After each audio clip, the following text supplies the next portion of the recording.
GSL.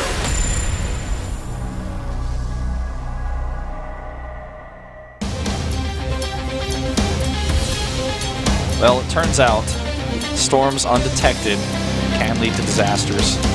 And this doesn't just go for natural occurrences, hurricanes, tornadoes, and things of that nature. It also occurs as psionic storms.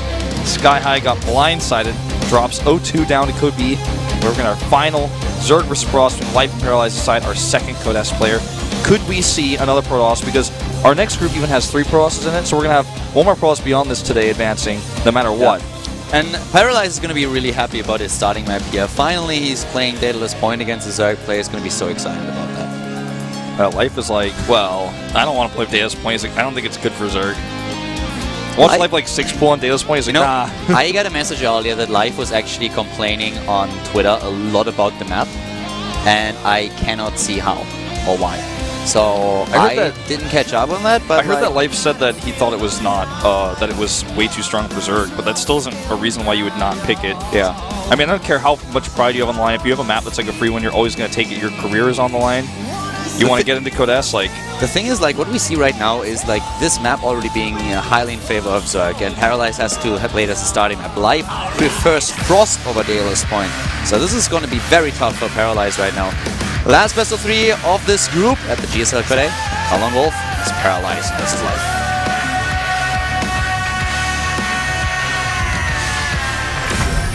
Life versus ParalyzE.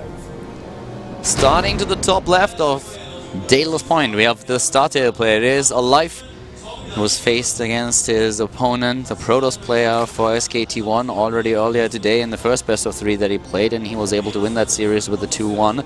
This is a ParalyzE, our Protoss player in blue.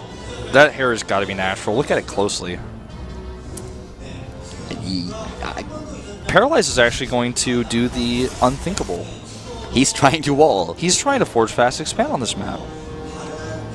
Is he sick? I don't know. Let's find out if there's a way. And Life is... Okay, he's scouting with the drone. That's what he should do, because that map is... There were so many proxies in the past. Is he going for 14 gas, 14 pool, or is he not? That's my question right now. I think he's going to. He's Life. Well, he's already at 15. He might go into a hatch first there, and... well, you can, but why would you? Yeah, that's what we were asking. I think it was it Lenok who didn't do it? On any other map, like, yes, of course you want to go into a hatch first, but, like, why would you do it here? Okay, he's go for it. He goes for the hatch first instead of, like, abusing the fact that you can get speed so fast and that there is just no way for the Protoss player to really wall off completely.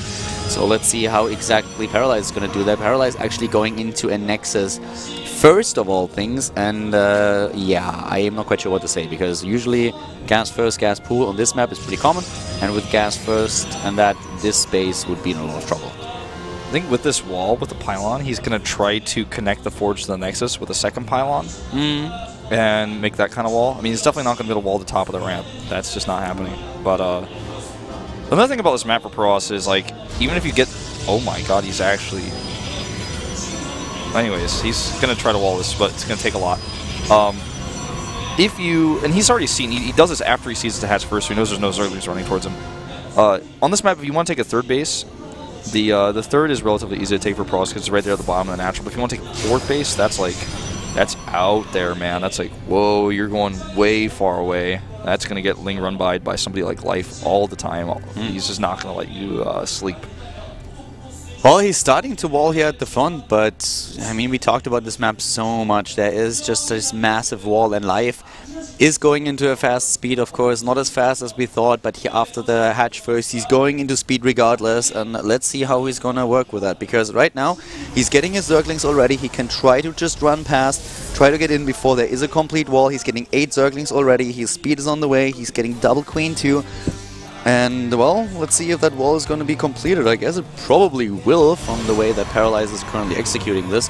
Also, with the first cannon already there, it's going to be difficult for just 6 Zerglings without speed to just run in there. He's building a lot more than that, though, but the probe is going to find out about them just a few seconds. Well, actually, it won't, because the probe is heading to the left and trying to drop a pylon there maybe a little bit later. I have a quick look at a potential third base. Yeah, he wants to know There's a almost tight wall here. He's actually going to attack with his probe, which means he leaves the wall open for just a second. Speed's not ready yet. This is actually a little bit disappointing for me for Life that we don't see him committing heavily to aggression, because like... What do you mean not seeing him heavily commit to aggression? Look at how many Zerglings he's building. Earlier, that is to say. Now he's really committing to it, like 20 Zerglings. But it's like too late. He's not going to be able to break through here. Well, that's one... Only one cannon, and no sentry just yet. Mothership core is almost there. And now he's really committing. Yeah, I'm telling you, dude, he is committing heavily here. I would have loved to see, like, just, why not simply gas into Yeah, that's what I'm saying. Like, this is like too slow. Oh, he still could make this work because there's no extra cannons for some reason. It's a lot and only one force field. The reason is that he doesn't have the minerals. If you want to wall completely, you need a little bit more than that. But so, yeah, first force field is down, one pylon is gone, now the cannon is being attacked, second pylon is gone, Zerglings are being force fielded out, there's still a lot of lings, are there enough? That's the question. I don't think so. Well, he will be able to get through, but how much damage is he going to have left after he does it? I mean, he's going to lose too many lings. Now barely a tiny little wall there. This map is so stupid. But, like, this is a huge commit by Life. He needs to do some damage here in the main base, a lot of it. Yeah, and ParalyzE is staying at the natural because he's scared that there's going to be more lings coming through. Don't get me wrong, it is a huge commitment. He's low in the harvester count, but at the same time he has lings now in the main base. He can do damage there, forces the mothership core back, and with a wall there, you should not be able to break through this. I mean, he's still there. He hasn't won the game yet or anything, but it's looking a bit grim here. Lings in your main base with speed, more coming in, third base being dropped behind that. There's no cannons, so the forge is gonna go down here. Then the force fields will save him for a little bit. There's the forge. But no +1, no more cannons. Could get roaches even. Could start a roach war. It's a long rest distance, but with a wide wall like that, he's going to be able to pick off structures. I mean, look at this wall. That wall is just... That's the ugliest wall that I've ever seen in StarCraft. Well, that's not very polite. I mean, I don't want to insult the wall, but like, you know it's true. It's definitely not the most efficient. That Zergling has 4 kills, by the way. He's a predator. Look at that wall. That's like, what is that?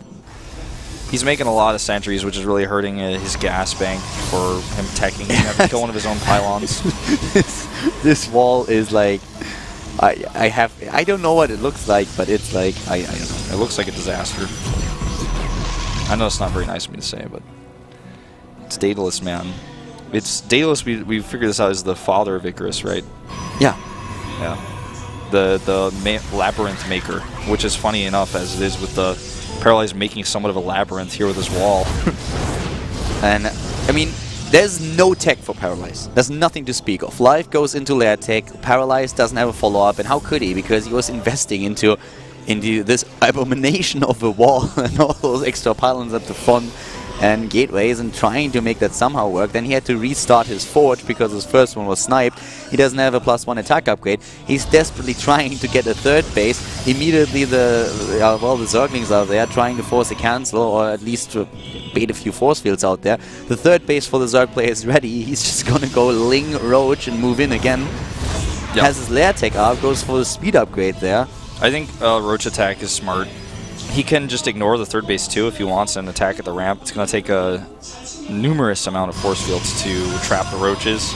That's 56 army supply against simply 24. And yes, force fields are good, and if you keep the perfect ones off, they can really help you. But right now, this is just absolutely... This is going to be a domination fest here by Life. I mean, I feel sorry for ParalyzE. I feel really sorry for him. I do too. Welcome to Daedalus Point. Life could have committed to aggression a lot faster, but he sets up 2 layers of force fields, but it doesn't matter because now he can't get his sentries out there, and this is what I was talking about. He's just going to attack the wall.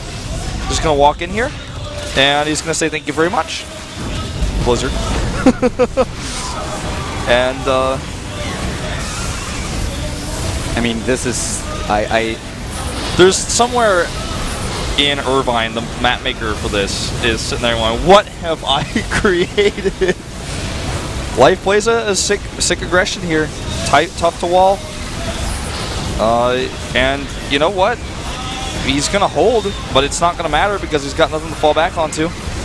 Yeah, well, Burrow's almost done. Roach Speed wasn't even done during all of this. It's about to finish. He's trying to snipe the Nexus right now, and he's already going down on that third base and doing a lot of damage there.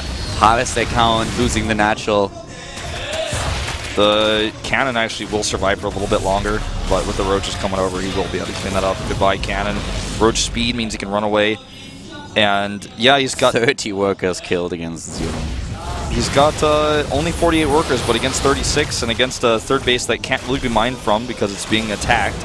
No detection for the burrowed Roaches. Good luck. Overcharge, just target down probes and burrow his Roaches right before they're about to die. Yeah, that's what we see. I mean, he's just rallying units across the map. He does not have to do anything else. Rally units across the map, and like, there's no way that ParalyzE is going to win in the long run. It's just like a matter of production right now. The income is so much better for life. You can see that up at the top right, 1,500 against 700. You rally units across the map, but eventually your opponent is going to roll over and die. There's no other way for him to... He's down 20 harvesters already. He's on 1.5 bases, basically. Only his main base is still mining. The Zerg player is just rallying units down to the bottom right. Doesn't even add additional attack. Now the Cybernetics core is getting sniped. There is so much. 84 army supply against 30. There is nothing ParalyzE can do here. I was so surprised we didn't see the gas first, but life just makes it work anyways. Well, you can work with that. It's just like it would have been easier for him to go into gas first, into pool, and then just make sure that there is no natural. I feel it would have been easier. And with the attempt of ParalyzE to just go for it anyways, and be like, well, I'm gonna go for it, and I'm trying to survive somehow. The gas into pool would have won him the game even faster than that. But it's not like ParalyzE had a chance. Well, this game is over. It's been over for a while. ParalyzE is just like angry. I think he might think that life has fewer drones than he actually does. He might, in his mind, think, life must be down to like 40 drones or so because he's been committing so much of this aggression. But life is already up at 50, and even if he holds, even if he survives, which he might, maybe, but he's lost like all of his gateways. His third Nexus is completely gone, and no, he's not even going to survive this. Yeah, not happening. Goodbye Immortals and goodbye ParalyzE. Life's going to take the 1-0. GG. GG. Life takes the game and has his lead now, which means that if ParalyzE wins game number 2, we're going to see Life's map choice in game number 3, which is going to be Frost. Ooh. I feel for him to be... Okay, let me put this quite frank. This map has no business in WCS, period. I agree. Because WCS is like, for a lot of players, the only thing that can really do to get their name out there, and it's basically their life to a certain extent. It's especially in Korea. Exactly. It's the tournament that they can play. It's the most important tournament. It's the tournament where you make a name for yourself, where you can earn money to make this worth a living. And then having a map like this in the map pool that is so imbalanced in a certain matchup that a Protoss player basically starts with -1 immediately I have no words for this. I feel this map has no business there. ParalyzE is in a spot where he had a map where he basically has to hope for the Zerg player to make such a massive mistake that he somehow wins the game. And right now he starts a best of 3 being down a map immediately. So I cannot understand the decision to put a map like this in. Does a map like this have a point, have maybe like a right to, or is it justified to put a map like this out in another tournament? Maybe, yeah, I can see that. If you have a tournament with a veto, where you have a veto system, why not? You can always throw that out. Maybe a Protoss player after a while finds a way to approach that, but in a competition where you cannot veto, in a competition where everything is on the line for players like this in Korea, this map should not be in the pool. And I'm sorry to put it that bluntly, but that's my honest opinion. Well, I want to say a lot about it too, but I guess we're going to have to wait until the map loads because I don't want to get interrupted by our intro. But the map that ParalyzE has picked for Game 2 is Yunsu, a 2-player map that's similar to Belshir Vestige, a map where you can take a relatively quick and fast third and defend against Zerg aggression. You can wall on this map. This is definitely a fair map. In fact, in the pool right now, in Pro League and WCS, this is my very favorite map.